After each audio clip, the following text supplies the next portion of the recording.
Assalamualaikum ladies and gentlemen, my new vlog is relating to heavy rainfalls.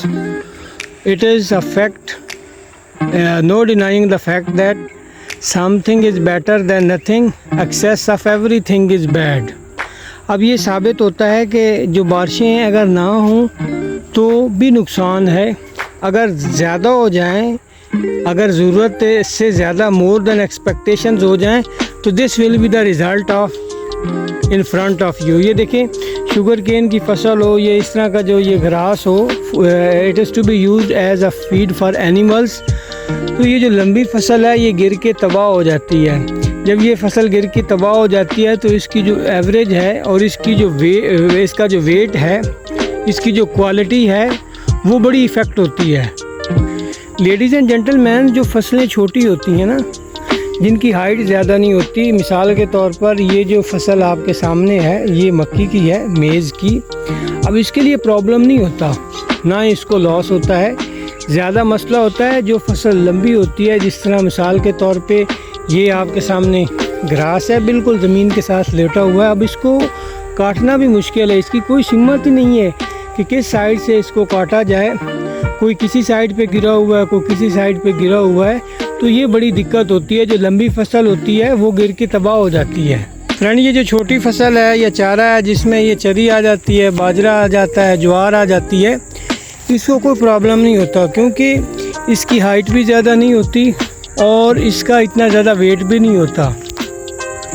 लेकिन ये sugar cane के लिए भी प्रॉब्लम सेम होता है, लाइकली टू बी दैट। ये आपके सामने ज़मीन के साथ जो है ना गिर के तबाह हो चुका है।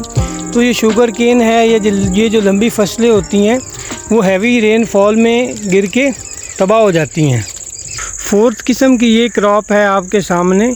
अब ये देखें, बिल्कुल सीधी स्ट्रेट जो है ये स्टैंड है, बिल्कुल नहीं गिरी। इसका एक जो पौधा है वो भी नहीं ज़मीन के नीचे गिरा, एज इट इज़ ये खड़ा है।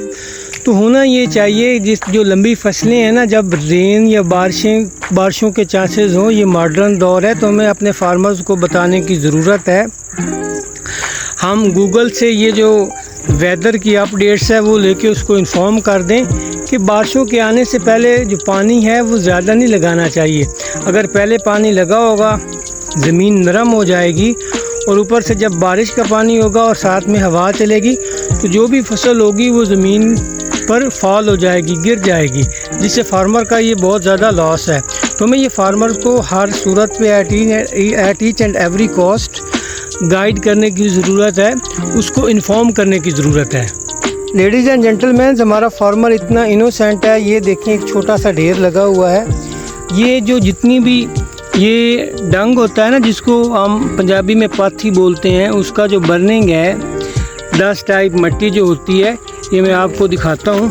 अब इसकी बेबसी देखें फार्मर्स की, वो ये ज़मीन में ना इस्तेमाल करता है। इससे ना फर्टिलिटी आती है, ना ज़मीन को ताकत मिलती है, क्योंकि उसके पास सोर्सेज नहीं है। ये सेकंड है, देखें, ये दूसरा ढेर है, इसके ऊपर वेपर्स भी पड़े हैं। यानी कूड़ा वगैरह जो है ना वो फार्मर इस्तेमाल करता है और अभी तक इतना इनोसेंट है, इलिटरेट है, सेमी क्वालिफाइड है, वेल एजुकेटेड नहीं है। इस तरह की टेक्निक्स वो मॉडर्न दौर में अपना रहा है। अब मैं आगे आपको दिखाता हूँ चल के।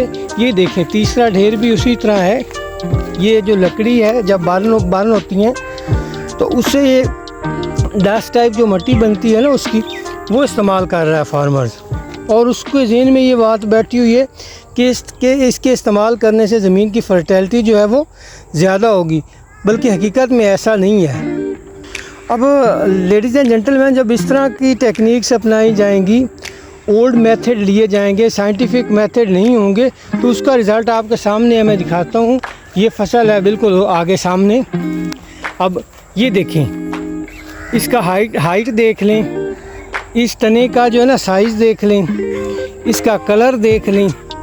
बिल्कुल ये तो ऐसे ही है जिस तरह हम अपनी ज़मीन को वेस्ट कर रहे हैं, ज़ाया कर रहे हैं। अपने हमारे जितने हमारे पास रिसोर्सेज हैं उनके ऊपर हम जब मॉडर्न टूल्स नहीं लगाएंगे, फार्मर को गाइड नहीं करेंगे, उसको रहनुमाई नहीं देंगे, उसको हैवी रेनफॉल का पता नहीं होगा, उसको चीज़ों के इस्तेमाल का नहीं पता होगा, उसको फर्टिलाइज़र की एसेस नहीं होगी, तो then this will be the result of that. तो उम्मीद करते हैं कि इस तरह की सिचुएशन नहीं होनी चाहिए। हमें अपने फार्मर्स को गाइड करना है, उसको फैसिलिटेट करना है और बेहतर से बेहतर की उम्मीद जो है वो हमें रखनी है। तो उम्मीद करता हूँ ये व्लॉग आपको अच्छा लगा होगा। इसको लाइक्स कीजिएगा, सब्सक्राइब कीजिएगा और दुआ में याद रखिएगा। अल्लाह हाफिज़।